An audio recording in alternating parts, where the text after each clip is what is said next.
Hey, it's your buddy Peace and Harmony with you here today. Zooming in on a very interesting topic, that of cognitive reframing as a tool to handling and moving through narcissistic and psychopathic abuse successfully. Cognitive reframing is a tool originally developed by Aaron T. Beck, the founder of cognitive psychology, essentially in the 1960s.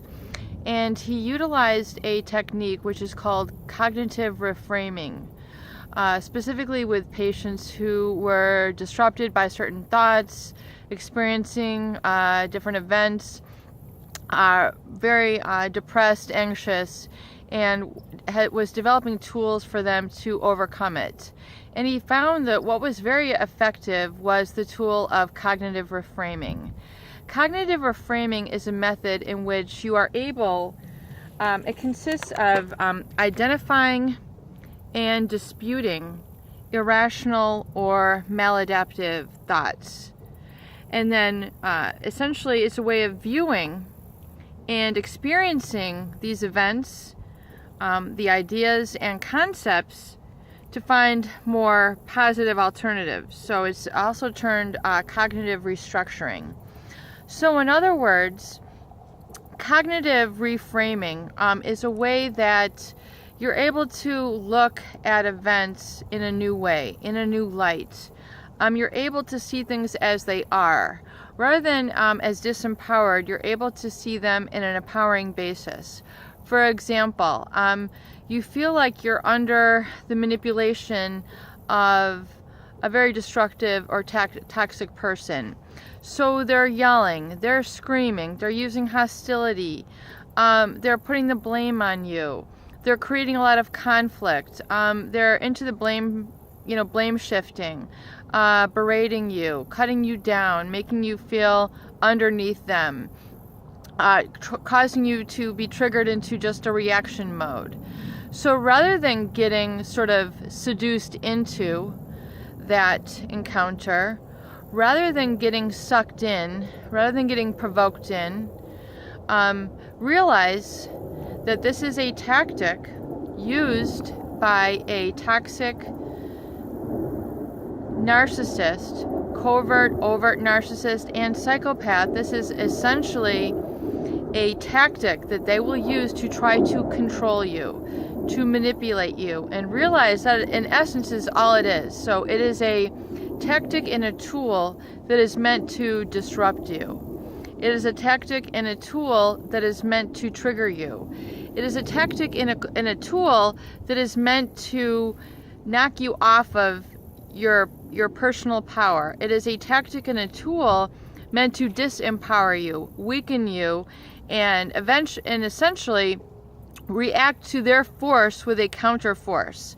So this is a very important tactic and tool, rather, that you need to get a grip of in handling the manipulative tactics of such people, because they're not going to relent. They are not going to let up in their control tactics. They will use this 24/7, relentlessly. That is how their personality is designed. So the pathological lying, the pathological envy, the harsh and incessant criticism, the gaslighting, the cognitive dissonance and depersonalization, all the tactics that are used to try to invalidate your reality and invalidate your senses. These are control tactics. So when you are encountering this sort of progression of behavior in a toxic narcissist or psychopath, and you are in proximity to them, meaning you are in their environment, you need to utilize a very potent tool which is called cognitive reframing, which means rather than getting seduced in to their behavior and react and get triggered and respond with a comment of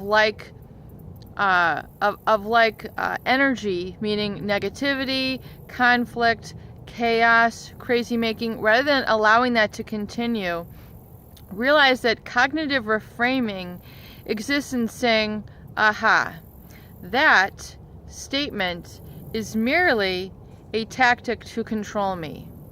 So it's coming originally from a state of being neutral and of being indifferent. Neutral means not being swayed one way or another, not having an opinion or another, not judging it good or as bad, being very neutral on the stance, not picking a side, not picking a party, being neutral. In other words, looking objectively, looking through, rather than the subjective, which means subjective experience is your own personal experience, which is your opinion, and then you're coming out of a wounded self, which is your subjective self in that situation. You're able to then also come with a feeling of indifference, meaning you're not giving it the weight, credence, and importance that this person who is seeking to manipulate and control you, you are not allowing that to be. You're not allowing that statement to become more important or overwhelm or control or manipulate or overpower you. So it is seeing that this is essentially a tactic that is used. Cognitive restructuring and reframing means you're able to see it as that and then essentially cut it off. Realize that you're now able to reinterpret their behavior. Rather than getting seduced in, rather than getting triggered, rather than responding in the same way, you're able to breathe and not respond. You're able to come from a position of neutrality, which means I'm not having an opinion out of it. I'm not using it as their interpretation of me, because the narcissist is very adept at judging, criticizing, and blaming, and using a maladaptive opinion of people around them to keep them down. So essentially it's that starvation of yourself, your input, your presence. It's as I call it, a emotional anorexia. They're not going to validate you. They're not going to provide that to you. So when you come from that position of neutrality and indifference, once you learn to practice this, which is going to take some practice, it really becomes a very, very potent and powerful tool. Once you realize you can stand neutral and you can stand indifferent in the face of that triggering, restructure and saying, aha, that is merely a control tactic. Restructuring and saying, that I have identified and is that which I am not I'm not moving towards that now. I see that as a control tactic. It is meant to disturb me and disrupt me, but yet I have no impact. I'm no longer shaking when I'm around this influence. I'm no longer meant to become feeding into the chaos. I'm no longer giving in. I'm no longer feeling disempowered by it. I see that it's just a tactic and it is that, and it's literally like water falling off of my back. Their comments. I don't feed into it. So you do not feed in, meaning you do not react. It is you instead take a position of action, which is towards your personal power, which means you're able to interpret it and say, okay, this is now a situation for me to engage my personal power. That is cognitive restructuring.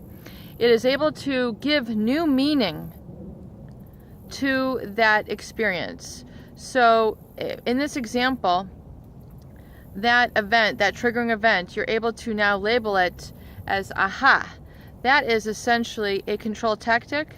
And now I'm giving new meaning to it. This is now an opportunity for me to experience my personal power. You deep breathe into it, and then you just proceed with a neutral response if that is required, if any response is needed at all, or you just remain silent, you do not react, and you respond with another comment if needed that is able to dispel the situation. So you need to actually kind of move into this and practice this several times. So rather than feeding into the chaos, you're able to stand in your personal power, hold the power in your solar plexus, which is in your gut, which is where the vagus nerve wraps around, and you're able to engage that, which is your personal power.